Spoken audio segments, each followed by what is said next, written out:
Proses pembelajaran daring kelas 4 SD swasta HKBP Batu 4 wali kelas Evi Juliana Mane. 5, 4, 3, 2, 1, 0.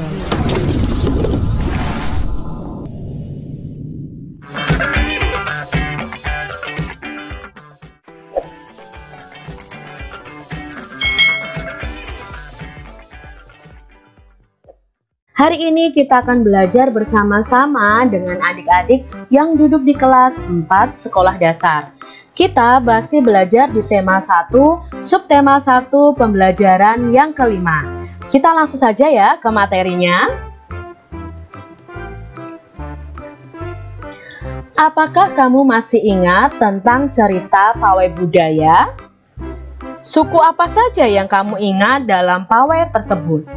Sekarang kita akan mengenal salah satu suku yang ada di Indonesia, yaitu suku Minang. Nah, hari ini kita akan belajar suku di Indonesia, yaitu suku Minang. Warga yang baik adalah warga yang mampu memahami dan menghargai keragaman serta perbedaan yang ada di sekitar kita, baik keragaman sosial, ekonomi, budaya, etnis, maupun agama. Suku Minang. Suku Minang adalah kelompok etnis yang terdapat di Provinsi Sumatera Barat. Suku Minang sering disebut sebagai orang Padang atau orang Awak. Bahasa daerah suku Minang adalah bahasa Minang. Orang Minang gemar berdagang dan merantau ke daerah lain. Legenda suku Minang yang sangat terkenal adalah Malin Kundang. Jadi, suku Minang ini berasal dari Provinsi Sumatera Barat. Nah, suku Minang ini suku yang gemar berdagang dan merantau ke daerah lain. Jadi ini adalah peta Sumatera Barat. Jadi adik-adik bisa lihat ini bagian dari Pulau Sumatera, khususnya Provinsi Sumatera Barat. Nah, disinilah suku Minang tinggal. Nah, ini contoh pakaian adat suku Minang. Nah, di suku Minang sendiri ada legenda atau cerita tentang Malin Kundang. Apakah adik-adik pernah dengar cerita tentang ini? Ya, disinilah ada batu Malin Kundang. Nah, Malin Kundang ini adalah anak yang durhaka yang dikutuk menjadi batu adik-adik. Nah, ini seperti orang sedang sujud kan adik-adik ya. Ini adalah batu Malin Kundang. Paragraf yang kedua adik-adik. Suku Minang mempunyai rumah adat yang sangat khas yang disebut rumah gadang. Rumah gadang ini terbuat dari kayu dan mempunyai bentuk dasar seperti balok.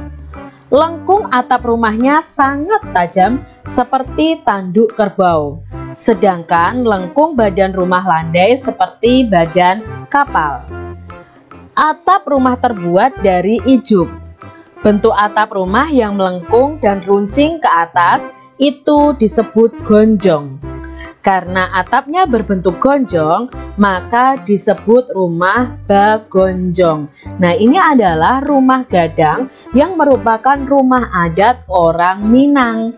Jadi atapnya itu lancip adik-adik, melengkung lalu lancip. Itu punya makna sendiri adik-adik. Jadi kalian harus tahu. Lalu atapnya itu terbuat dari ijuk. Ya. Karena atapnya itu berbentuk runcing seperti gonjong, maka disebut rumah bagonjong. Paragraf ketiga. Suku Minang mempunyai alat musik tradisional Minang yang disebut talempong. Nah, gambar ini adalah gambar talempong. Talempong dimainkan dengan cara dipukul. Alat musik khas Minang lainnya adalah saluang. Nah, ini adalah saluang seperti seruling.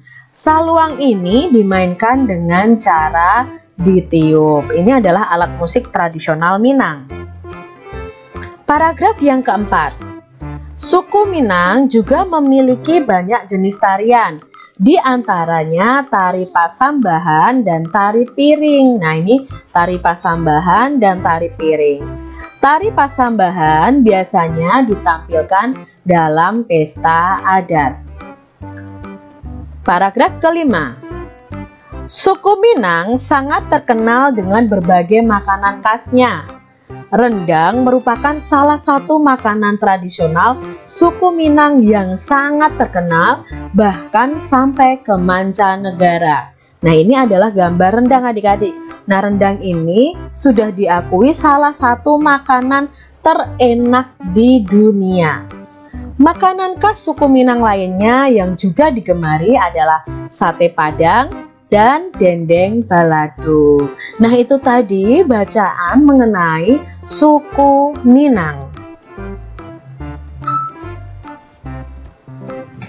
Keragaman yang terdapat di sekitar kita tidak hanya terbatas kepada suku, namun juga mencakup keragaman sosial, ekonomi, budaya, etnis, dan agama. Apakah kamu masih ingat gerakan dasar tari Bungung Jumpa? Ayo kita pelajari gerak dasar berikutnya. Nah, kemarin kita sudah belajar di pembelajaran sebelumnya tentang gerak dasar tari Bungung Jumpa.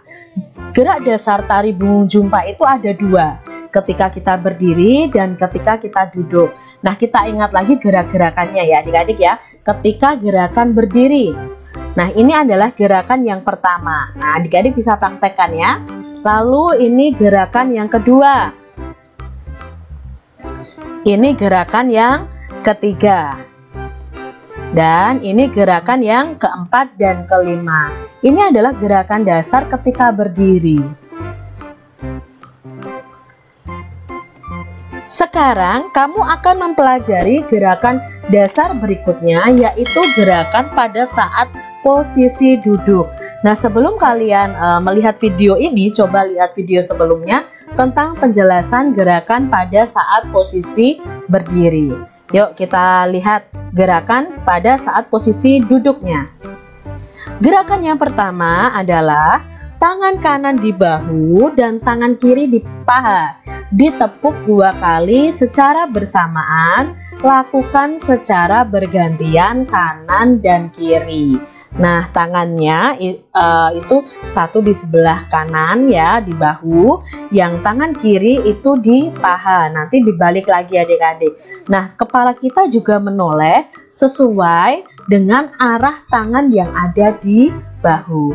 Hitungannya adalah 4 dikali 8. Gerakan berikutnya adalah gerakan tangan kanan berdiri dan tangan kiri memegang siku. Jadi tangan kanan berdiri, tangan kiri memegang siku, lalu tangan kiri berdiri, tangan kanan memegang siku. Kemudian tepuk 2 kali dan lakukan secara bergantian. Hitungannya 2 dikali 8. Gerakan berikutnya adalah kedua tangan tepuk lurus ke depan, tepuk ke tengah, tepuk ke atas, tepuk ke tengah. Ketika tepuk atas, badan diangkat. Ini gerakannya pakai hitungan 4 kali 8. Gerakan selanjutnya adalah kedua tangan memegang lantai, serong ke kanan dan ke kiri, ditarik ke atas tangan lurus, serong ke kanan dan ke kiri secara bergantian. Hitungannya 2 kali 8.